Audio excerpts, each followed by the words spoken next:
Mr. McLeod, Contempt for what? Mr. McLeod, two things are going to happen. You're going to answer my question, or you're going to jail for summary contempt for not complying with the court's request.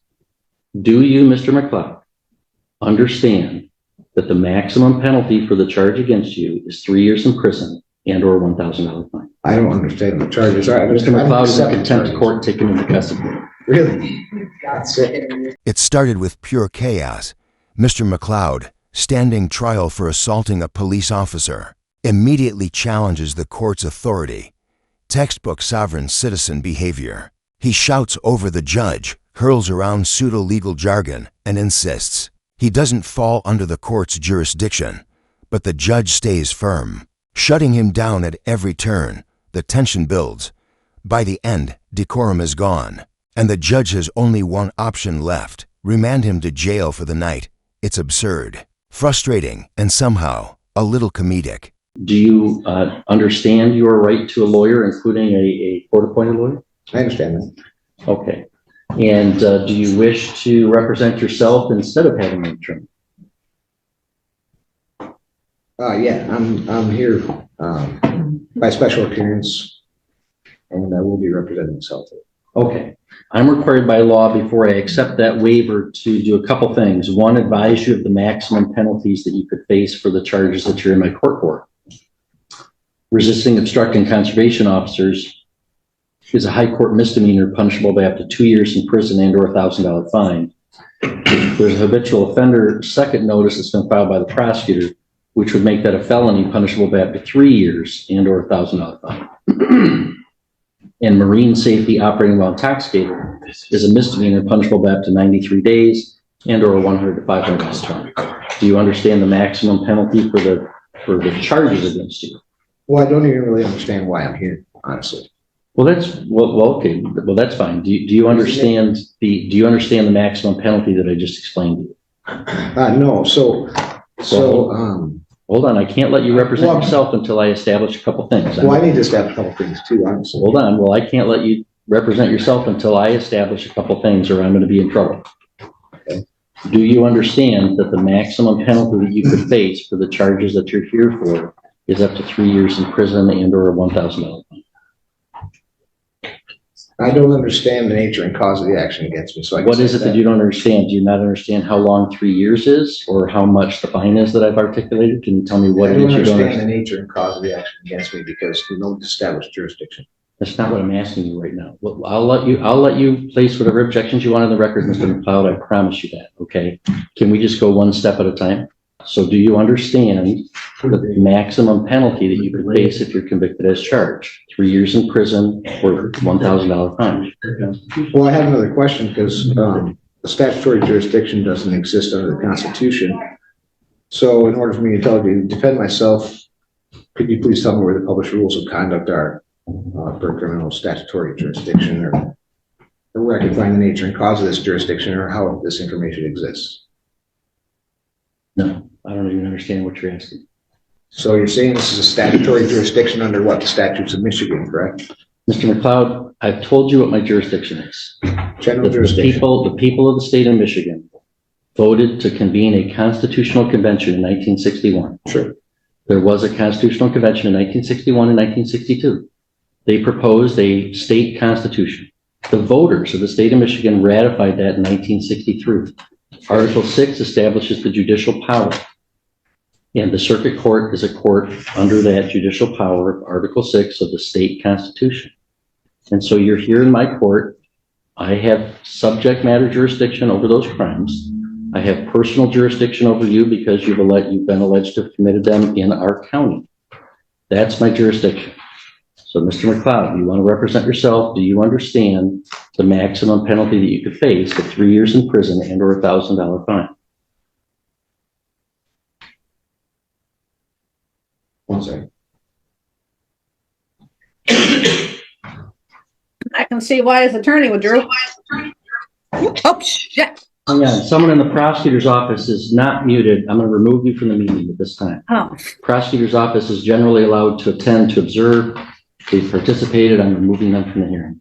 That look, it captured the mood of the entire courtroom. Mr. McLeod, deep in delusion.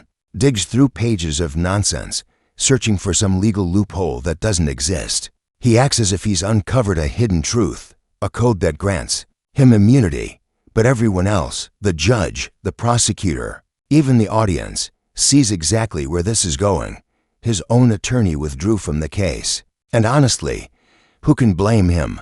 It's like watching someone try to play chess with Monopoly rules.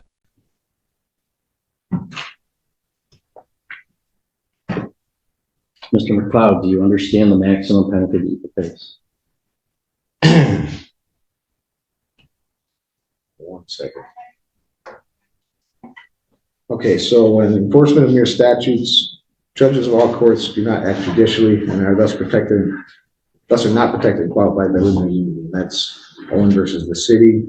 I just want to state a few things for the record since you're claiming this is a jurisdiction under statutory law. Hang on. Mr. McLeod, can we back it? Look at me for a second. Can we talk here? I challenged subject matter jurisdiction and nothing can go forward until that's addressed. You're saying I did address it and I denied your objection. I have subject matter jurisdiction. Doesn't exist under the Constitution. Your objection is noted. So, Mr. McLeod, do you understand? Let me explain to you. Sure. Sometimes, as I said, people might want to represent themselves, but let's say they have limited intellectual capacity and they don't understand what's going on. I have to establish that they know what's going on before I can allow them to represent themselves. I'm required to establish, do you comprehend, do you know the maximum penalty that you could face if you're convicted as a result of this charge? 3 years in prison or $1,000 fine. Do you understand that, Mr. McLeod? So I'd like to state for the record that Mr. McLeod, stop. The court can be... Stop, Mr. McLeod. If you don't understand it, I'm going to revoke your right to represent yourself and have an attorney represent you because I can't establish that you know what you're doing. So do you know the maximum penalty that you would face? Your Honor, I've challenged this court's jurisdiction. You haven't established it yet. You said you have a statutory jurisdiction which doesn't exist under the Constitution. I'm trying to figure out where I stand with this. So I can't answer any of your questions until you answer some of mine. That's not how it works. Are you refusing to answer my question? No, I'm Then answer it. Do you understand the maximum penalty that you face for this charge? So judges who become involved in enforcement of Mr. these McLeod, statutes, I have other matters. Mr. McLeod, agency. you know, I understand you want to object to things, and you're going to be allowed to object to things. Okay, Sure. But we have to do things one step at a time. And I do have other cases today. I'm not going to entertain this for like a whole hour. I've got other cases going on.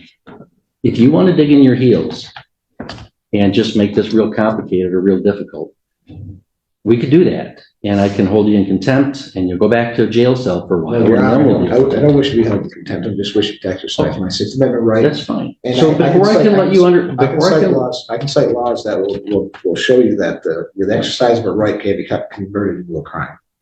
I'm trying to understand the nature and cause of the action against me. You're not clarifying it enough to where I can comprehend it, as you say.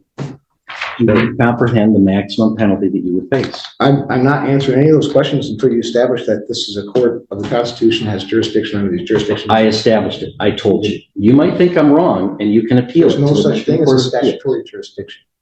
Mr. McLeod, let me make this simple for you. Do you ever watch? Let me make this simple for you. Sure. I'm going to ask you this question one more time. One more time. Okay. Two things are going to happen. You are either going to answer my question, or I'm going to hold you summarily in contempt, and the court officer will bring you to a jail cell, and we'll talk about it tomorrow. You understand that? So, Mr. McLeod, Mr. McLeod, two things are going to happen. You're going to answer my question, or you're going to jail for summary contempt for not complying with the court's request. Do you, Mr. McLeod, understand that the maximum penalty for the charge against you is 3 years in prison and or $1,000 fine? I don't understand the charges. Mr. McLeod is in contempt court taken into custody. Really? God's sake. Protecting my rights is what Fucking John. this isn't true.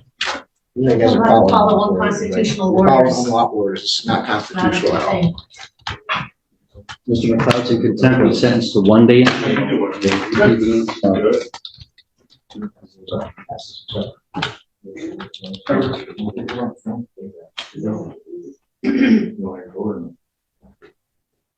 Mr. McLeod, your sentence is 1 day in jail. We'll reconvene tomorrow and get you This is about notice. the Constitution. I did nothing wrong except to question and exercise my rights.